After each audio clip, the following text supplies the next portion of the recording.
Si tu as jamais fait de crème glacée en l'espace d'une minute, oui, parce que tu as pas la machine, c'est pas grave.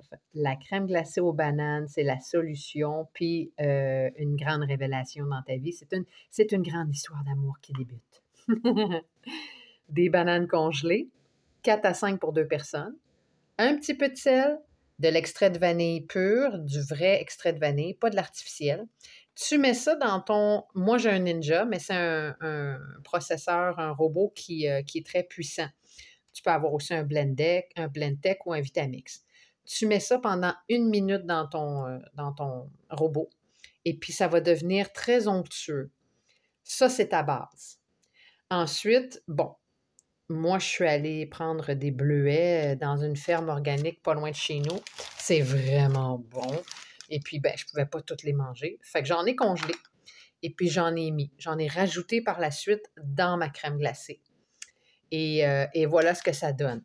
Donc, ça donne quelque chose de très onctueux, de fouetté. Là, je l'ai fait hier, fait que tu vois qu'elle est encore un peu ferme, mais tu pourrais rajouter n'importe quel fruit congelé que tu as.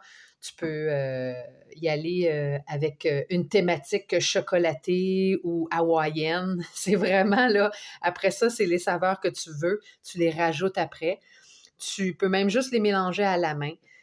Voire même tu sais, des beurres d'arachide, des trucs comme ça. Choco beurre d'arachide, c'est vraiment bon.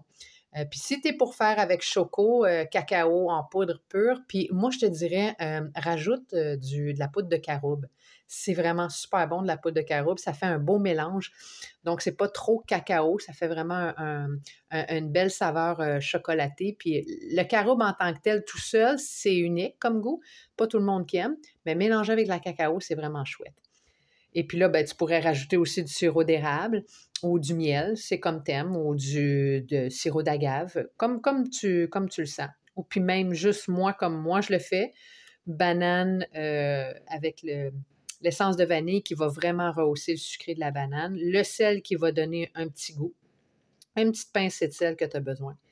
Ça fait que ça donne, ça shine le goût du sucre qui est déjà dans le fruit en lui-même. Alors voilà, bonne dégustation!